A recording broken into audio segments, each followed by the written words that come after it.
જય ગિરનારી મિત્રો। તો ગિરનારની લીલી પરિક્રમા આવી રહી છે 2025।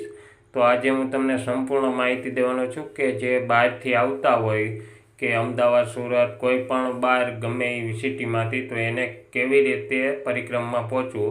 તો અત્યારે જૂનાગઢ એસટી બસ સ્ટેન્ડે આપણે આવી ગયા છીએ। આ પૂરો સંપૂર્ણ માહિતી છે, તો આમાં જોજો। આ વિડીયો જોવાનું ભૂલતા નહીં, કેમ કે આ વિડીયો તમે જોઈ લેશો એટલે ક્યાંય અટકશો નહીં। હવે આપણે આવશે રેલવે સ્ટેશન। જો અત્યારે આપણે રેલવે સ્ટેશન પહોંચી ગયા છીએ। તો બસ સ્ટેન્ડે કે રેલવે સ્ટેશન તમે આવી ગયા પછી તમે ત્યાંથી પ્રાઇવેટ સાધન એટલે કે આપણે ઓટો રિક્ષા છે કે કોઈ પણ એસટીની બસ છે કે એમાં તમે જઈ શકો છો। 25 રૂપિયા ટિકિટ ભાડું હોય છે અને એ તમને ત્યાં ભવનાથ પહોંચાડી દે છે। જો આ રેલવે સ્ટેશન આપણે ઉતર્યા હોય કે બસ સ્ટેન્ડે ઉતર્યા હોય કે પછી પ્રાઇવેટ આપણે મહાસાગરમાં કે ગમે એવી બસમાં આવ્યા હોય તો તમે પહોંચી શકો છો। ત્યાંથી સીધો આવે મજવડી ગેટ। આપણે એસટી બસ સ્ટેન્ડ કે રેલવે સ્ટેશને નીકળો એટલે મજવડી ગેટ આવી જાય છે। આપણે મજવડી ગેટથી સીધું આપણે આગળ નીકળવાનું હોય છે। આ વિડીયો તમે જોઈ લેશો એટલે તમને આખો સંપૂર્ણ માહિતી આવી જાય। અને એવી જ રીતે મજવડી ગેટ અહીંયા આવે છે, એવી જ રીતે ઓલી બાજુથી તમે જાઓ, બે રસ્તા છે। તો કાળવા આવે છે, કાળવામાંથીને પણ તમે જઈ શકો છો, પણ કાયદેસરનો રૂટ આપણો આ જ રહે છે। તમને જે કાયદેસરનો પરિક્રમાનો રૂટ છે જવાનો, એ આ તમને બતાવી રહ્યો છું। એ આવવાનો રસ્તો છે, રિટર્ન આવતા હોય ત્યારે। અત્યારે આપણે આવી ગયા છીએ ભરડા વાવ કે ભરડા વાવ ત્યાં પહોંચી જાય ત્યાંથી સીધું પછી આપણે આગળ નીકળવાનું હોય છે। એટલે કે તમને ખ્યાલ આવે કે બસમાં આવતા હોય કે ગમે એમાં આવતા હોય તો તમને ખબર પડે કે આપણે આ જગ્યાએ પહોંચ્યા છીએ। તો ગિરનારની લીલી પરિક્રમા ચાલુ થાય છે 2/11/2025 6/11/2025 પૂર્ણ થાય છે અને 4 દિવસ અને 4 રાતની પરિક્રમા હોય છે। આ છે રામ ટેકરી સર્કલ, જે સોનાપુરી આવેલું છે તે સર્કલ આવેલું છે, ત્યાં અત્યારે આપણે આવી ગયા છીએ। આ સર્કલેથી આપણે સીધું નીકળી જવાનું આગળ હોય છે। તો મિત્રો, આ પરિક્રમા 2025 ખાસ કરીને આવજો, કેમ કે પાણી એટલું બધું છે અને તારીખ પણ જાહેર થઈ ગઈ છે અને પરિક્રમા પણ મજા આવે એવું છે। તો ખાસ કરીને આવજો। હવે આવશે આપણે દામોદર કુંડ। જો અત્યારે આપણે દામોદર કુંડ પહોંચી ગયા છીએ અને દામોદર કુંડમાં પાણી પણ જબરજસ્ત જઈ રહ્યું છે અને પાણી પણ એટલું પુષ્કળ છે કે એની કોઈ વાત પૂછવામાં, એટલું પાણી છે આજે, તમે જોઈ શકો છો। જો આપણે અહીંથી સીધા પછી દામોદર કુંડથી નીકળીએ એટલે એક સામે નાની ટનલ આવેલી છે, એ હું તમને બતાવી। જો આ નાની ટનલ બનાવેલી છે, પહેલાં નથી, અત્યારે આ નવો રસ્તો બની ગયો છે। એ નાની ટનલમાંથી આપણે અંદરથી પસાર થઈ અને નીકળી જવાનું। ત્યાંથી નીકળો એટલે સીધા આપણે આવશે ભવનાથ બસ સ્ટેશન। જો અહીંથી આપણે નીકળીએ એટલે આવી ગયા છીએ ભવનાથ એસટી બસ સ્ટેન્ડ, કે ત્યાં ભવનાથ એસટી બસ સ્ટેન્ડ બનેલું છે। અહીંયા આપણે જૂનાગઢ બસ સ્ટેન્ડેથી જે બસ ઉપડે એ અહીંયા સુધી બસ આવે છે અને તમને 25 રૂપિયા ભાડામાં અહીંયા પહોંચાડી દે છે। અને અહીંથી તમારે સીધું બહાર નીકળી અને આપણે પરબારોજ ગેટ આવે છે કે જે ઇન્દ્ર ભારતી મહારાજનો ગેટ છે, ત્યાં આપણે આવી જઈએ છીએ। બહાર નીકળતા પરબારો દુધેશ્વર મહાદેવ જે બાજુમાં જ આવેલો છે, જો આશ્રમ છે, ત્યાં આપણે આવી જવાનું હોય છે। અને અહીંથી આવીએ પછી આપણે ભવનાથ તળેટી, આ તમને હું આખું માર્ગદર્શન આપું છું, એટલે જ હું તમને બતાવી રહ્યો છું આ વિડીયો। અહીંથી જો સામે તમને દેખાઈ રહ્યો છે તે આપણો ગેટ આવેલો છે, ભવનાથ જે ગેટ છે ને તેનો। જો આ ગિરનારના તમને દર્શન થાય છે અને આની આપણે આ ગિરનાર જે સામે દેખાય છે એની પરિક્રમા કરવાની હોય છે। એ આખો આપણે આટો ફરીએ છીએ, બધી ટેકરીઓ ચડી ઉતરી અને આની પરિક્રમા પૂર્ણ કરવાની હોય છે। જો આ આવી ગયું છે ભવનાથ પ્રવેશ દ્વાર, કે જે તમે ભવનાથ તળેટી જે કહેવાય છે ને, આ એનો મેન પ્રવેશ દ્વાર છે.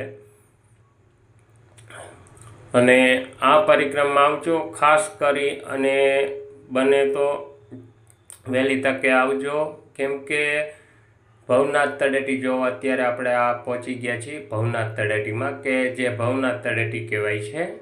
અને ખાસ કરીને એ ધ્યાન રાખજો કે પરિક્રમાની જાહેરાત થઈ છે, પણ 11 જે તુલસી વિવાહ છે ત્યારે રાતે 12 વાગે ચાલુ થવાની છે, એટલે વહેલું કોઈએ આવવું નહીં. એવું સાધુ સંતોએ એવું કીધું છે કે વહેલી પરિક્રમાનો ગેટ ખુલશે નહીં. આ છે એ ભવનાથ મહાદેવ છે, તમે જોઈ શકો, એના દર્શન પણ કરી શકો છો. હવે જે આપણે અહીંથી જાવું એ હું તમને આખું હવે પાછો આપણે રાબેતા મુજબ આવી જાઉં. રૂપાયતન ગેટે આવી ગયા છીએ. આ છે એ રૂપાયતન ગેટ છે કે અહીંથી આપણી પરિક્રમા ચાલુ થાય છે. આ આપણો ગેટ અહીંથી ખુલે છે રાતે 12 વાગે. જે તુલસી વિવાહ હોય ત્યારે રાતે 12 વાગે અહીંયા બંદૂકનો અવાજ કે ફટાકડા ફોડી અને આ ગેટ ખુલ્લો મૂકવામાં આવે છે. પછી પરિક્રમા ચાલુ થાય છે. મિત્રો, પ્લાસ્ટિકની સખત મનાઈ છે, એટલે પ્લાસ્ટિક કોઈએ લઈ આવવું નહીં, કેમ કે પ્લાસ્ટિકની સખત મનાઈ છે. અને બોટલ લઈ આવી તો સ્ટીલની બોટલ કે સારી બોટલ લઈ આવવી. આ આપણે અટાણે આવી ગયા છીએ ઇટવા ચેકપોસ્ટ, કે જ્યાં આપણો ફોરેસ્ટનો પહેલો જ ગેટ આવે છે, કે અહીંથી આપણું જંગલ ચાલુ થાય છે. ત્યાં ઇટવા ચેકપોસ્ટે આપણે અંદર જવાનું હોય છે. તો જો અત્યારે હું તમને બતાવી રહ્યો છું, ઇટવા ચેકપોસ્ટ છે અને એનો દરવાજો છે. આ દરવાજો ત્યારે જ ખુલે છે, બાકી આડે દિવસે જવાની સખત મનાઈ હોય છે. અહીંથી કોઈને પરવાનગી મળતી નથી. જુઓ, ઇટવા ચેકપોસ્ટ 2025 મિત્રો, ગિરનાર લીલી પરિક્રમા આવી રહી છે. ખાસ વિડીયો જોવાનું ભૂલતા નહીં. જો ત્યાંથી આપણે નીકળીએ એટલે પહેલું જ આપણો આવે છે ઝીણા બાવાની મઢી, કે જે ઝીણા બાવાની મઢી કહેવાય છે. ત્યાં આપણે પહેલો જ પડાવ કહેવાય છે, અને ત્યાં આપણે દર્શન કરી અને ત્યાંથી આપણે સીધું નીકળી જવાનું હોય છે. અહીંથી 2 રસ્તા છૂટા પડે છે. એક સીધો મારવેલા વહી જાય છે, એક સરકડિયા હનુમાન થાય અને મારવેલા ખવાય છે. સરકડિયા હનુમાન સુરજકુંડ અને મારવેલા થઈને નવાય છે, અને એક અહીંથી સીધો મારવેલા વહી જાય છે. 2 રસ્તા. તો હું તમને 2 રસ્તાની આમાં માહિતી આપવાનો છું, તમે જોઈ શકો છો. જો અહીંથી આપણે હવે નીકળશું એટલે સીધા આપણે તો સરકડિયા જશું, કેમ કે હું પૂરી માહિતી તમને દઉં છું, એટલે હું ટૂંકમાં માહિતી નહીં આપું, કેમ કે પૂરેપૂરો વિડીયો તમે જુઓ તો તમને ખ્યાલ આવે કે આપણે કઈ બાજુથી ચાલીને જવું છે. જો અત્યારે આપણે આવી ગયા છીએ સરકડિયા હનુમાન, કે જ્યાં જગ્યા આવેલી છે હનુમાનજી મહારાજની, અને જગ્યા પણ એટલી મસ્ત છે. અને તમે આવશો તો તમે એમ કહેશો કે ના, અહીંયા બહુ મસ્ત. જો હું તમને હનુમાનજીના પણ દર્શન કરાવીશ. આ વિડીયો ખાસ જોજો, કેમ કે પરિક્રમા કરતા જે લોકો છે એને તો ખ્યાલ છે, પણ જે નથી આવતા અને પહેલી વાર આવવાના છે એને ખાસ કરીને આ વિડીયો જોજો, શેર કરજો અને સબસ્ક્રાઈબ કરજો, કેમ કે શેર કરશો તો જે લોકો નવા છે એને ખ્યાલ આવશે કે આપણે પરિક્રમામાં જવું હોય તો કેવી રીતે જવું અને કઈ જગ્યા આવે અને ક્યાંથી જવું. જો તમને હું અત્યારે દર્શન કરાવી રહ્યો છું, તે સરકડિયા હનુમાનજીના તમને દર્શન થાય છે. જો આ જો હનુમાનજીના તમને દર્શન થઈ રહ્યા છે. હવે અહીંથી આપણે નીકળશું એટલે સીધું આવશે સૂરજકુંડ, કે સૂરજકુંડના હું તમને દર્શન પણ કરાવી. જો અત્યારે આપણે આવી ગયા છીએ સૂરજકુંડ. જો કેમ કે મેં ટૂંકમાં વિડીયો લીધો છે આખો સમજાવવા માટે, એટલે આવો જ મારા આખા વિડીયો પણ મારી ચેનલમાં છે મૂકેલા, અને નકર હું મૂકવાનો છું. તો બધા વિડીયો મારા જોઈ લેજો, મારી ચેનલને સબસ્ક્રાઈબ કરી લેજો, એટલે તમને આખી પૂરી માહિતી મળતી રહે. જો આ સૂરજકુંડ છે અને એમાં સ્નાન કરવાનું મહત્ત્વ છે. એટલે માણસો અહીંયા આવી અને સૂરજકુંડમાં સ્નાન કરી અને અહીંથી મારવેલા નીકળી જાય છે. અને મારવેલાથી એવું નથી, અહીંયા સૂરજકુંડ ઘણા લોકો મારવેલાથી પણ સૂરજકુંડ આવે છે. એ પણ થોડુંક આપણને આઘું પડી જાય છે અને અઘરું પણ પડી જાય છે. એટલા માટે જો તમારે સરકડિયા હનુમાન અને સૂરજકુંડ લેવું હોય તો આ બાજુથી સીધો અલગ રસ્તે થઈ આવવાનો. અત્યારે જો આપણે મારવેલાની જગ્યાએ આવી ગયા છીએ. આ મારવેલાની જગ્યા છે ત્યાં મહાકાળીમાં બિરાજમાન છે. અને અહીંયા એવું છે કે તમે જે ઝીણા બાવાની મઢીએથી સીધા મારવેલા પણ અહીંયા આવી શકો છો. અને સરકડિયા હનુમાન અને સૂરજકુંડ અને મારવેલા પણ આવી શકો છો. એ થોડુંક આઘું દૂર થાય છે.